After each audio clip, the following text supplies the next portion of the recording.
ইমাম হোসেন যুদ্ধ করার উদ্দেশ্যে আসছিলেন না।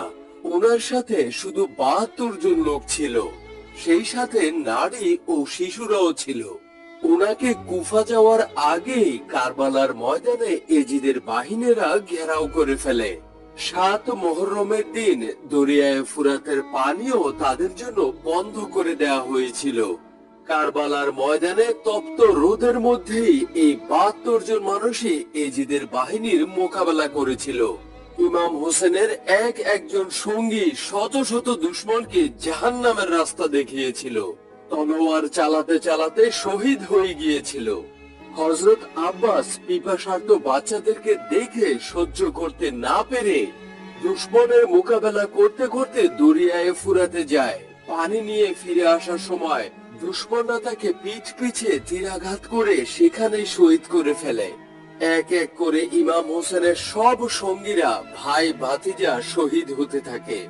এমনকি ইমাম হোসেনের ৬ মাসের ছেলে আলী আসগর ও দুশমনদের তীরে শহীদ হয়েছিল। এরপর ময়দানে নেমে আসলেন আল্লাহর শের ইমাম আলীর ছেলে ইমাম হোসেন। কারবালার ময়দানে পেঁচার সাথে কি রহস্যময় ঘটনা ঘটেছিল? পেঁচা ইমাম হোসাইন রাদিয়াল্লাহু তাআলা আনহুকে কি বলেছিল? কেন এই পাখিটি সর্বদা বিরান প্রান্তরে বাস করে? কেন এটি সবসময় উদাস ও দুঃখী থাকে? আপনি যখন এর পেছনের ইতিহাস জানবেন, তখন আপনি হয়তো স্তব্ধ হয়ে যাবেন। একবার এক ব্যক্তি ইমাম জাফর সাদিক রহিমাহুল্লাহ এর দরবারে গিয়ে জিজ্ঞেস করলেন, হুজুর, পেঁচা কেন সবসময় বিরান জায়গা খোঁজে? কেন সে এত উদাস ও দুঃখী? ইমাম জাফর সাদিক রহিমাহুল্লাহ একটু চুপ করে থেকে বললেন, হে আগন্তুক, আজ তুমি যে পাখিটিকে এমন দেখে অভ্যস্ত হয়েছ, সে সবসময় এমন ছিল না। পেঁচা একসময় মানুষের মাঝেই থাকত, সুখে শান্তিতে বাঁচত।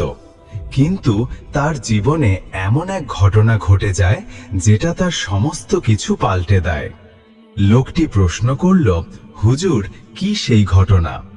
ইমাম জাফর রহিমাহুল্লাহ বললেন, এই পেঁচাটি রাসূলুল্লাহ সাল্লাল্লাহু আলাইহি ওয়াসাল্লামের বংশধরদের ভালোবাসত।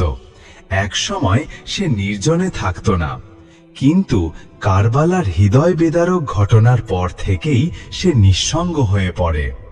যখন পেঁচাটি জানতে পারে ইমাম হোসাইন রাদিয়াল্লাহু আনহু তার পরিবার ও সাহাবীদের নিয়ে কারবালার ময়দানে অবস্থান করছেন, তখন সে ৯ মুহররম রাতেই কারবালায় এসে পৌঁছায়। সে ইমাম হোসাইন রাদিয়াল্লাহু তাআলা আনহুর কাছে এসে বলে, হে হোসাইন, আমার জন্য কি আদেশ? ইমাম হোসাইন রাদিয়াল্লাহু তাআলা আনহু বললেন, হে পাখি, তুমি এখান থেকে চলে যাও, কারণ আগামীকাল এমন এক মুসিবত ঘটবে যা তুমি দেখে সহ্য করতে পারবে না। কিন্তু পেঁচাটি কাঁদতে কাঁদতে বলল, হে হোসাইন, আমি এখান থেকে ফিরে যাব না। পীড়াপিড়ি করতে থাকলে ইমাম হোসাইন রাদিয়াল্লাহু তাআলা আনহু তাকে সেখানে থাকার অনুমতি দেন। তারপর যা ঘটল, পেঁচাটি নিজ চোখে দেখল কারবালার সম্পূর্ণ যুদ্ধ। দেখল কিভাবে ইয়াজিদের বাহিনী নিষ্ঠুরভাবে ইমাম হোসাইন রাদিয়াল্লাহু তাআলা আনহু ও তার প্রিয় সাহাবীদের শহীদ করল। দেখল কিভাবে ইমামের পবিত্র মাথা মোবারক কেটে ফেলা হলো, এমনকি কিভাবে তার দেহ মোবারককে ঘোড়ার পায়ে পদদলিত করা হলো। এই ভয়াবহ দৃশ্য দেখে পেঁচার হৃদয় চূর্ণ হয়ে যায়। সে মানুষের ওপর থেকে বিশ্বাস হারিয়ে ফেলে। তার অন্তরে মানুষের জন্য বিদ্বেষ জন্ম নেয়। তখন থেকে সে আর মানুষের লোকালয়ে থাকতে চায় না।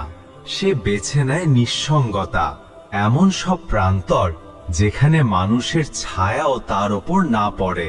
সেই থেকেই এই পাখিটি হয়ে উঠেছে এক নীরব সাক্ষী কারবালার রক্তাক্ত ইতিহাসের। হযরত হুসাইন রাদিয়াল্লাহু তাআলা আনহু যেভাবে কারবালার ময়দানে ইয়াজিদ বাহিনীর কাছে নির্যাতিত হয়েছিল, সে সময় একটি ঘোড়া তাকে সর্বোচ্চ সহযোগিতা করেছিল, আর সেই ঘোড়াটির নাম ছিল জুলজানা, যেটা রাসূল সাল্লাল্লাহু আলাইহি ওয়াসাল্লাম তার নাতি হুসাইন রাদিয়াল্লাহু তাআলা আনহুকে হাদিয়া দিয়েছিলেন। আর এই জুলজানা জীবনের শেষ মুহূর্ত পর্যন্ত হুসাইন রাদিয়াল্লাহু তাআলা আনহুর পাশেই ছিল এবং তার শরীরে সর্ব অঙ্গে তীর বিদ্ধ হয়েছিল। কারবালার যুদ্ধ কেন হয়েছিল? আসসালামু আলাইকুম রহমতুল্লাহ। কারবালার যুদ্ধ কোনো ক্ষমতার জন্য ছিল না, এটি ছিল সত্য আর মিথ্যার সংঘর্ষ। যখনই ইয়াজিদ ইসলামের আদর্শকে বিকৃত করে খিলাফতের নামে জুলুম শুরু করলো, তখন সে ইমাম হুসেইন রাদিয়াল্লাহু আনহুর কাছে বায়াত চাইল, মানে হুসেইন যেন তার অন্যায়ের শাসনকে স্বীকৃত দেন। কিন্তু ইমাম হুসেইন জানতেন, তিনি যদি হাঁ বলেন তাহলে সত্য আর ন্যায়ের মৃত্যু হবে। তাই তিনি স্পষ্ট বললেন, मैं जुल्म के सामने सिजदा नहीं करूंगा, আমি জুলুমের সামনে মাথা নত করব না। ৭২ জন নিয়ে তিনি গেলেন কারবালায়। ৪০,০০০ সৈন্যের মুখোমুখি দাঁড়ালেন শুধু একটি কথা বলতে, সত্যের পথের মৃত্যু মিথ্যার সাথে জীবনের চেয়েও শ্রেষ্ঠ। কারবালা শুধু যুদ্ধ না, এটি এক বিপ্লব, যেটি আমাদের শিখিয়ে দেয় সত্যের জন্য দাঁড়াও, চুপ থেকো না। নেক্সট টপিক পরের ভিডিওতে, তার জন্য চ্যানেলটি সাবস্ক্রাইব করে রাখুন। ৬১ হিজরি ১০ই মুহররম, দুনিয়ার ইতিহাসের সবচেয়ে হৃদয় বিদারক সকাল কারবালা। একদিকে ছিল ক্ষমতার লালসা, আর একদিকে সত্য, ন্যায় আর ত্যাগের প্রতীক। উমাইয়া শাসক ইয়াজিদ ইবনে মুয়াবিয়া দাবি করে বসে, সবাইকে তার বাইয়াত করতে হবে, অর্থাৎ তার শাসন মেনে নিতে হবে, চাইলেও না চাইলেও। কিন্তু রাসূলুল্লাহ সাল্লাল্লাহু আলাইহি ওয়াসাল্লামের নাতি ইমাম আবা আব্দুল্লাহ আল হুসাইন ইবনে আলী রাদিয়াল্লাহু আনহু বললেন, না, সত্যের সঙ্গে আপোষ করা তার রক্তে ছিল না। তিনি জানতেন এই না বলাটাই হবে তার মৃত্যুর কারণ। তবুও তিনি মদিনা শরীফ ত্যাগ করেন, হিজরত করেন মক্কায়, তারপর ইরাকের পথে। কারণ অন্যায়ের সাথে আপোষ করা নবীর পরিবারের জন্য ছিল অসম্ভব।